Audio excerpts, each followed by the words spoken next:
Hello, I'm Steve Weber, the host of Beatles Rewind. As always, I'm joined by my co-host and fellow Beatle maniac, my partner Cassandra. Good morning, Cass. Good morning. It's always a good day to talk about the Fab Four. Cass, what are you up to this weekend? I'm going to a bed and breakfast with my significant other. We're going to the Poconos. Oh, that sounds very romantic. You'll never believe what I'm doing. I'm going to see a Beatles tribute band. Oh, you're so lucky. Yep, I'm going to see the cast of Beatlemania at the State Theater in Falls Church, Virginia. That's about 8 miles west of D.C. Okay, I can't wait to hear how the show was. Okay, I'll let you know. You know, that's actually the perfect way to get into our topic for today. It really is, because I think most of us, when we hear tribute band, we think of it as, a bit of fun, a novelty. Right, some niche nostalgia. Exactly.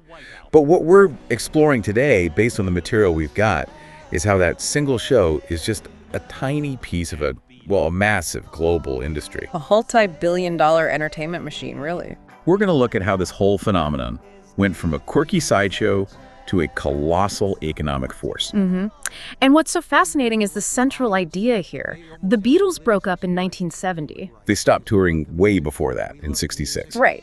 And yet here we are. On any given weekend, anywhere in the world, you can basically see them live in their prime.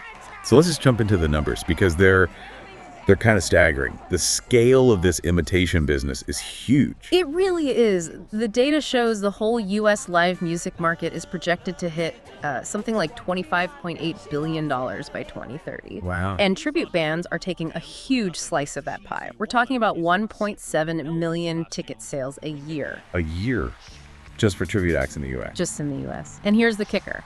In some local markets, tribute bands account for over 25% of all live music bookings. 1 in 4 shows. 1 in 4. That means they're not just an add-on anymore. They are a fundamental part of the live entertainment ecosystem. So why is it growing so fast? What's the appeal for you, the person buying the ticket? Well, you get the experience of seeing a legendary band at their absolute peak. And you're not in a giant stadium. You're usually in a more intimate theater. Exactly. And the big one? It's a fraction of the cost. Plus, you have this whole music tourism boom, people traveling just to see these shows. That's projected to grow by over 17% a year. Okay, so the whole tribute market is booming. Yeah. But within that market, the Beatles are, they're king. They absolutely are. The data confirms it.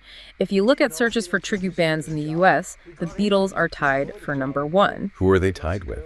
Journey, believe it or not. Yeah. Globally, only Queen is searched for more. And that's just scratching the surface. Wikipedia lists 24 notable Beatles tribute bands. That's just the tip of the iceberg. Which brings up the big question. Why them? Why are there so many more Beatles tributes than, say, Led Zeppelin tributes or Rolling Stones tributes? There are 4 key factors that just converge perfectly for them. Let's start with the first one, which is the whole theatrical side of it. The visual component. The looks. Right.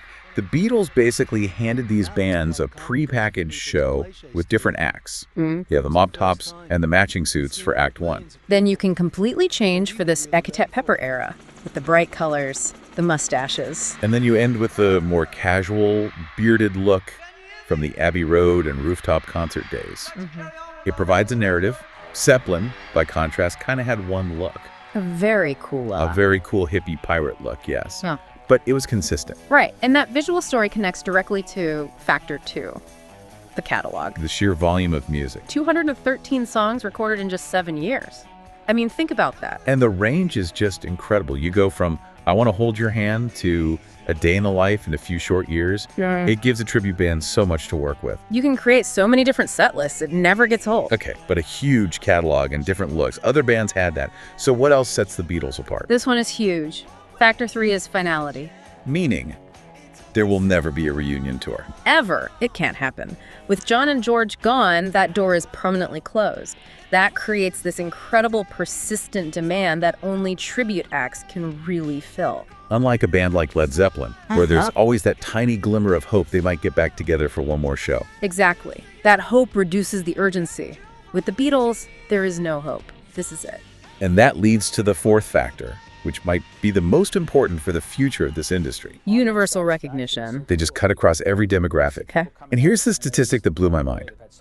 In 2019, 47%, almost half of all Beatles streams, came from listeners under 30. Think about that. People aged 18 to 29 are a huge part of the audience. For them, a tribute show isn't nostalgia. It's the only way they'll ever get to experience this music live. It's discovery. It is. Which brings us to the bands themselves. We're not talking about guys playing in a pub. These are highly professional productions. But let's talk about the cream of the crop, like Rain. They've been around since 1975. And they've evolved into a full-on Broadway-style show. They were ranking high on Polestar's top tours back in 2008. They even have multiple performers for each Beatle. Just to handle the grueling tour schedule. It's a real business. And then you have groups that take it to another level entirely, like the Analogs from the Netherlands. Oh, these guys are fascinating. They're less of a tribute band and more like historical reenactors. Their whole thing is playing the later albums live. Albums the Beatles themselves never played live because the technology didn't exist. Right. Steep Pepper, the White Album. And they do it using only period-accurate analog instruments. They are recreating sounds that were impossible to make on a stage in the 60s. It's like a living museum exhibit. You're hearing history. Then there's 1964, The Tribute. They're all about musical accuracy. They nail the harmonies, the specific guitar tones, even the Liverpool accents. They just focus on the early years. And you've got the Fab Four, who got an Emmy nomination, the Bootleg Beatles, who've been going since 1980. And the Cavern Beatles, who are officially endorsed by the actual Cavern Club. That's a serious stamp of approval. It is. Okay, let's circle back to the audience and the economics of it. Why would you, the listener, go see a tribute instead of, say, Paul McCartney? The cost.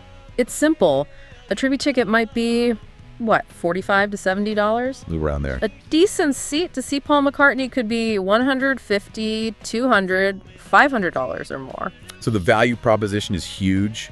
You're getting maybe 80 or 90% of the experience for 20 or 30% of the price. That's the math, and it opens the door for so many more people. And we talked about the demographics. It's not just baby boomers anymore. The real growth is from millennials and Gen Z. Yeah, they discovered the music through streaming, and now they have this live experience, FOMO. They've seen the clips, but they want to feel the energy in a room. And it's also a great multi-generational thing.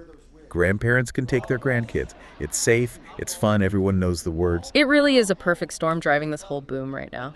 Okay, so let's summarize those converging factors. First, mortality. Legends are passing away, which creates a scarcity value for their music. Second, aging. Tributes can cast younger guys with the energy that a 70 or 80-year-old original member just can't maintain for a 2-hour show. Third, venue fit. They play in these amazing intimate theaters. The real Beatles outgrew by 1964. You feel connected. And fourth, as we said, economic accessibility. They're affordable. So this brings up the big question, the main critique you sometimes hear. Is this whole thing just parasitic? Is it just imitation? And the material argues pretty strongly that no, it isn't. Not the good ones anyway. The best ones are more like cultural transmitters. Like an orchestra playing Beethoven. Exactly. Or actors performing Shakespeare. They are keeping a vital, essential repertoire alive for new generations. They're the gateway. That's a great way to put it. That distinction between just imitation and actual cultural transmission. That's the key. And the best ones are already moving beyond just playing the songs. They're creating these immersive historical experiences. A living museum, like you said. Yeah. And that leaves me with a final thought for you to chew on. Where does this go next? You mean with technology? If it's about creating an immersive historical experience, will we see future tributes using things like augmented reality? Imagine watching the show and seeing AR visuals for Lucy in the Sky with Diamonds. Wow. That's a fascinating thought. The point is, the music is immortal. And these performances are a huge reason why. They're creating new memories. For new generations, it's amazing. Well, thanks for joining us today. Whenever you feel like knowing more about the Beatles, visit us at BeatlesRewind.com. Every day, we do something new there. Book reviews, song reviews, movie reviews, trivia, all things Beatles. Every day, 8 days a week. You can find us on the website, BeatlesRewind.com. You can subscribe on Spotify, Apple Podcasts, YouTube, Amazon Podcasts, practically anywhere. The Beatles, all day, every day. Cass, we'll do it again tomorrow. Absolutely. Have a great time at the show. Until next time, when you listen. Your mind conducts its own symphony.